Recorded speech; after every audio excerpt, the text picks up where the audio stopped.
आज हम सक्षम आधारित प्रश्न करेंगे। ये प्रश्न हमने वहीं से ही लिए हैं जो हमारे पहले सेक्शन में पेपर आते रहे हैं। वही उसी आधार पर हम बच्चों से क्वेश्चन डिस्कस कर रहे हैं, क्योंकि उनमें सभी टाइप के मिले जुले क्वेश्चन होते हैं। कुछ कैलेंडर के, कुछ घड़ी के, कुछ एकांतर संगत कोण के, समीकरणों से, पूर्णांक, सभी टाइप के क्वेश्चंस होते हैं जो कि हमें रिवीजन होते रहते हैं। तो मैं वही प्रश्न ले रही हूँ और उन्हीं से डिस्कस करते हैं। हम हर टाइप के क्वेश्चन को एक्सप्लेन करेंगे। तो सबसे पहले क्वेश्चन मैं कर रही हूँ, एक घड़ी का प्रश्न है हमारे पास। इस घड़ी के क्वेश्चन में हमसे दोनों घड़ी की सुइयों के बीच के कोण को पूछता है कि इन दोनों घड़ियों के बीच में कौन सा कोण बन रहा है, समकोण, न्यून कोण, अधिक कोण या सरल कोण। तो हमने इन घड़ी को देखना है कि ये जो घड़ी है, ये मिनट की सुई और ये, तो ये जो कोण बन रहा है कितने डिग्री का बन रहा है। तो अगर ये 90 से कम है तो न्यून कोण होगा। डिग्री पूछेंगे तो डिग्री का मैंने तुम्हें पहले बताया हुआ है कि एक नंबर पे हो तो 30 डिग्री। तो हमसे ये पूछा गया है कि इसमें कोण, न्यून कोण के बारे में बात की है, इसीलिए हम मोटे तरीके से देखेंगे कि 3 नंबर सुई आगे चलती है तो हमारे पास समकोण होता है। यहाँ पे कितने नंबर आगे है, ये 1 पे है और ये 3 पे, तो सिर्फ 2 नंबर का अंतर है। तो इसका मतलब ये हमारे पास कितने डिग्री का कोण हुआ, 90 से कम। अगर ये ऐसे होता हमारे पास ऐसे, तो 3 नंबर चलता। ये 1 पे, ये 4 पे होती तो 3 नंबर ये का डिफरेंस आता, तो हमारे पास कितने का बन जाता, समकोण। ये 3 नंबर से कम है, इन दोनों के बीच में 2 नंबर का अंतर है, इसीलिए आंसर हमारा इसमें कौन सा आ जाएगा, न्यून कोण। हमारे पास 4 ऑप्शन थे तो उसमें से कौन सा ऑप्शन आ जाएगा हमारे पास, न्यून कोण। अगर 3 नंबर से ज्यादा होते तो हमारे पास ये बन जाता अधिक कोण। पूरे 3 नंबर अगर आगे चलते हैं, 3 नंबर होता है, ये 1 पे है और ये 4 पे, तो बनता समकोण। तो ये हमारे पहले क्वेश्चन की एक्सप्लेनेशन है। दूसरा सवाल हमारे पास आता है कैलेंडर का। अब कैलेंडर के सवाल में आप स्टेटमेंट में देखो, हमें कैलेंडर किस चीज का दिया गया है, फरवरी 2016।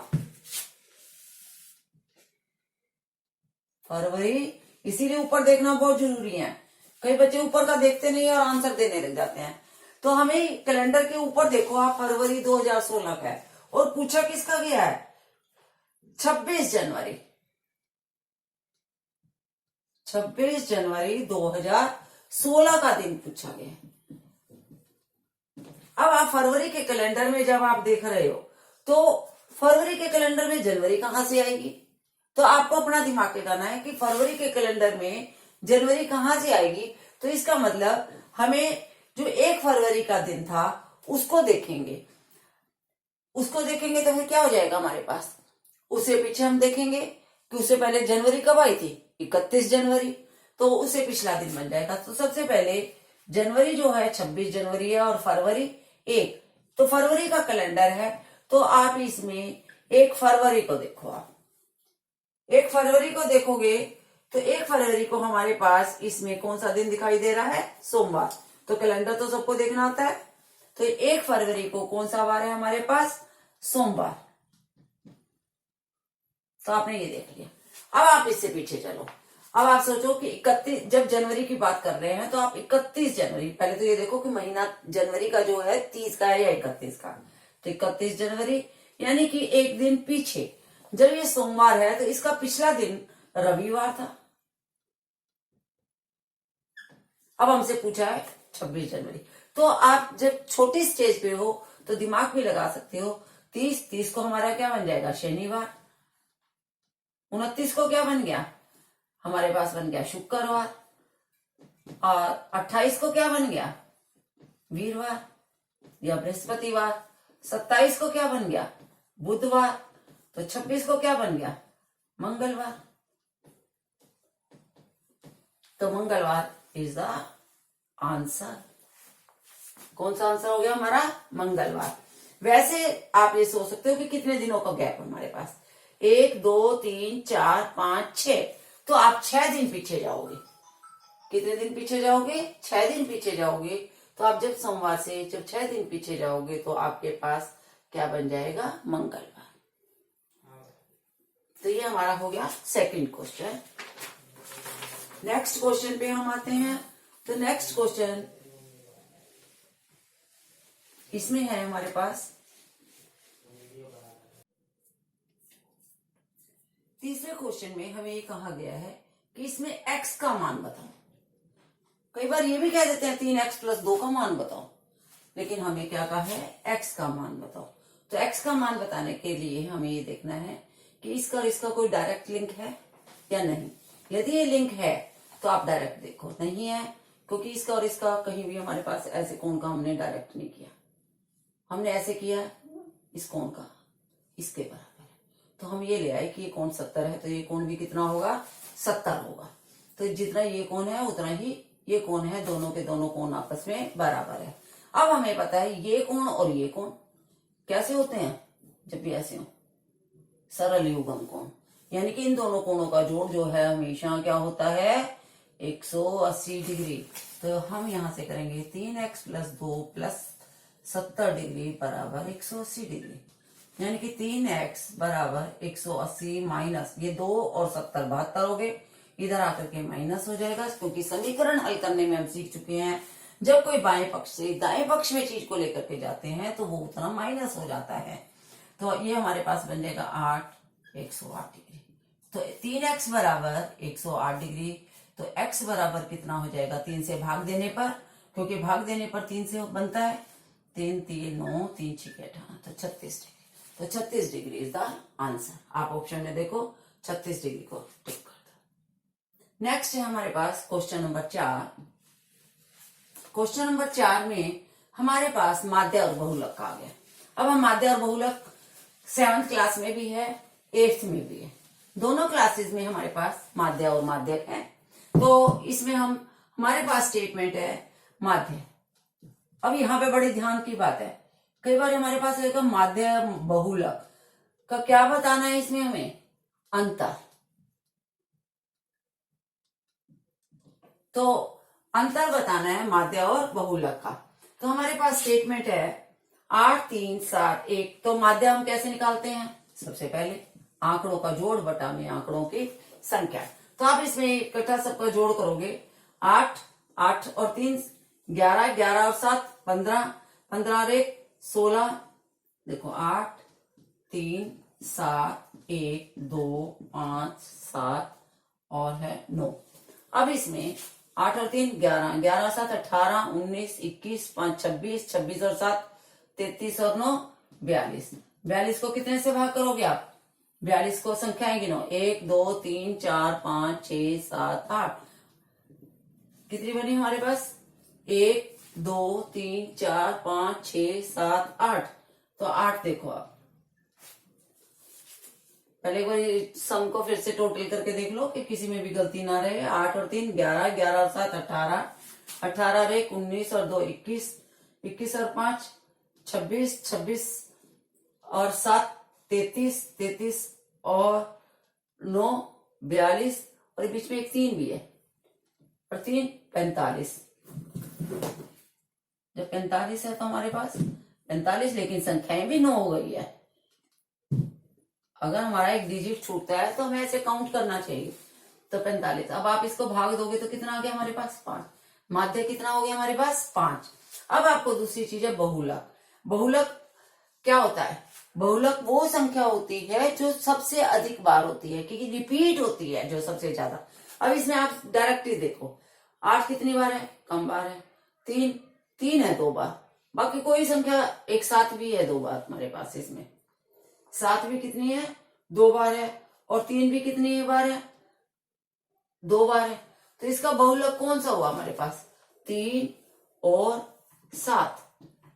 अब इन्होंने अंतर पूछा, कई बच्चे तो कंफ्यूज हो जाएंगे, 2 आ गए तो अंतर कैसे निकालेंगे, लेकिन आप देखोगे इन्होंने अंतर कहा है कि चाहे माध्य और बहुलक का कैसे भी करो आप, 5 में से 3 करोगे तब भी 2 ही अंतर है, 7 में से 5 करोगे तब भी अंतर कितना है, 2, यानी कि डिफरेंस इनका। तो आप 2 को टिक कर दोगे। इसमें ऑप्शन दिया था 5 3 और 8, तो इसीलिए हमारे पास ऑप्शन आ गया 2।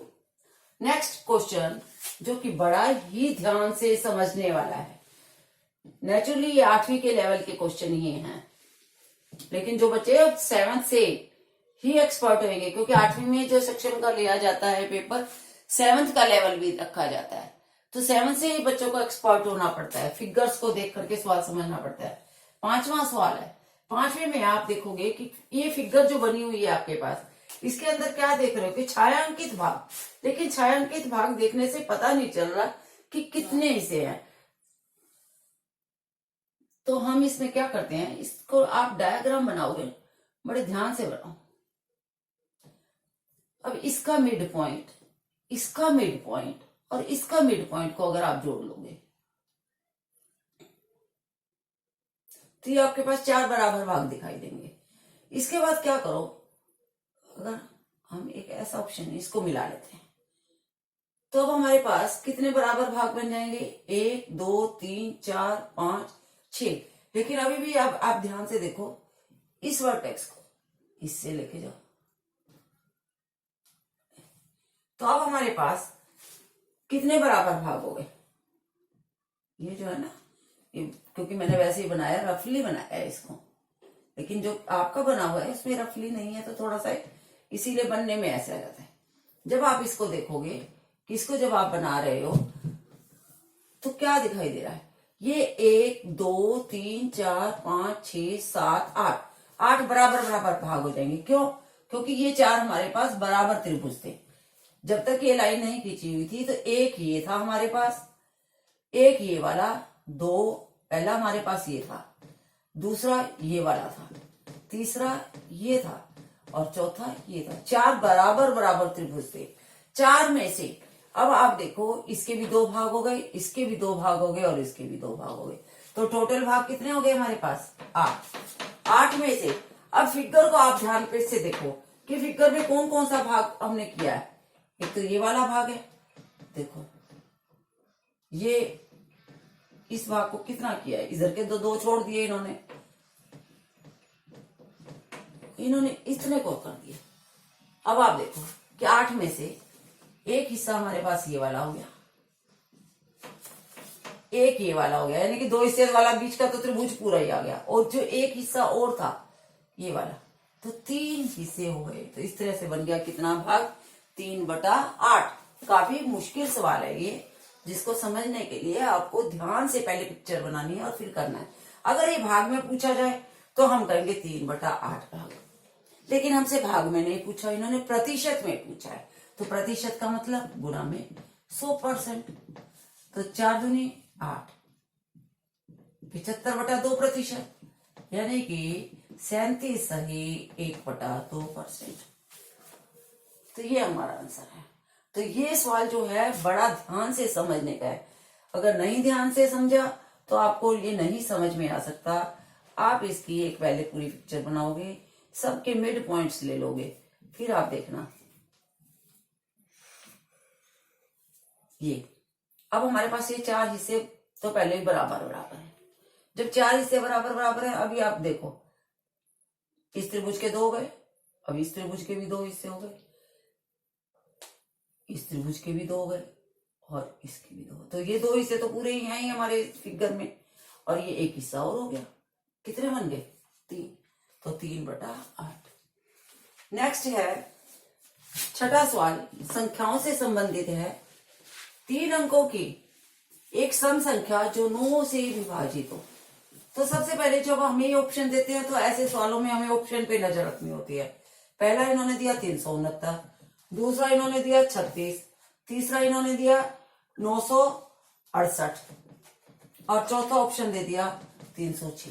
अब बात इन्होंने रखी हमारे सामने 2, एक तो 3 अंक होने चाहिए, कई बच्चे 3 अंक नहीं ध्यान देते। दूसरी बात क्या होनी चाहिए, वो सम संख्या होनी चाहिए, साथ में 3 अंक सम भी होने चाहिए, 3 अंकों की होनी चाहिए और सम भी होनी चाहिए, साथ में वो कितने से विभाजित होनी चाहिए, 9 से विभाजित भी होनी चाहिए। यानी कि हमारे पास ये कंडीशन हो गई। सबसे पहले तो 3 अंकों वाली देखो आप, 3 अंकों वाली ये तो है ही नहीं, तो ये तो कैंसिल। 3 अंकों की अब बच गई हमारे पास। तो फिर उन्होंने कहा सम में हमने पहले पे देखा ये तो विषम है, कि जिसके इकाई का अंक विषम है तो वो विषम ही है, तो ये भी ऑप्शन कटा। अब हमारे पास रह गए 2 ऑप्शन। 2 ऑप्शन में से हम 9 से विभाजित की कंडीशन चेक करेंगे। 9 से विभाजित की कंडीशन हमारे पास क्या होती है, सबसे पहले ये जानना जरूरी है। जब तीनों अंकों का जोड़ कर लो, अगर वो भाग होता है, अब 8 और 6 14, 14 और 9 23, 23 को चाहो तो आप फिर से जोड़ कर सकते हो। अब 23 है तो 23 9 से भाग नहीं होता, जब 23 9 से भाग नहीं होगा तो इसका मतलब रह गया एक ऑप्शन, तो दैट इज द आंसर। और अगर आप चेक करना चाहते हो तो आप देखो 6 और 3 9, 9 9 से भाग होता है पूरा पूरा, इसीलिए हमारा ऑप्शन है चौथा। नेक्स्ट क्वेश्चन हमारे पास आ जाता है 7th क्वेश्चन। 7th में आपके सामने एक फिगर बनी हुई है, इस फिगर में आपको देख करके आंसर बताना है। तो ये फिगर वाले सवाल होते हैं, कई तो हमें देखते ही पता चल जाता है, और कई सवाल ऐसे होते हैं जो देखते ही पता नहीं चलते। अब जैसे इसका क्वेश्चन नंबर 7 में कि आकृतियां बनी हुई है कि अगली आकृति हमारे पास कौन सी आएगी। तो अगली आकृति के लिए यहाँ पे 2 है, और फिर यहाँ पे 4 है, यहाँ पर 6 है। तो अब हमें देखना है, तो इसका मतलब हमें पहले डिजिट्स को ही देखते हैं। तो नेक्स्ट इसका मतलब यहाँ पे जिसमें 8 होगा वही आंसर होगा। हम आंसर में देखा तो एक ही फिगर ऐसी है जिसमें यहाँ पर 8 है, तो इसका मतलब ग हमारा इसमें आंसर हो गया। ग में यहाँ पर 8 है हमारे पास, ग ऐसा बना हुआ है, तो उसमें 8 जो है वो यहाँ दिखाया गया, इसीलिए यही हमारा आंसर है। हमें आगे चेक ही नहीं करना एरो को।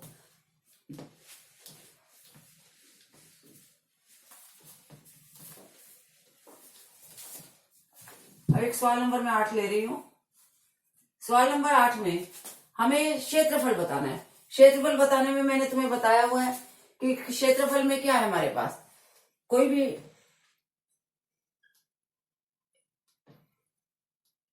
ये इनका एक वर्ग है, ये 8 मीटर है, और ये लेंथ जो है हमारे पास 12 मीटर। अब इसको ओरली करने का सवाल है, अब हमें ज्यादा देर नहीं लगानी है, तो हमें इन्होंने क्षेत्रफल के ऑप्शन दिए हैं। तो क्षेत्रफल में आप देखो, सबसे पहले हम ये 2 टाइप की आकृति बन रही है, ये वर्ग बन रहा है हमारे पास, अब ये वर्ग और ये एक त्रिभुज बन रहा है, दोनों को यदि जो क्षेत्रफल जोड़ दिया जाए तो पूरी आकृति बन गई। तो वर्ग कितना हुआ है, ये 8 है, ये भी 8, इतनी तो 8 हो गई, तो कितना बन गया 64, भुजा गुना भुजा 8 गुना 8 64 हो गया।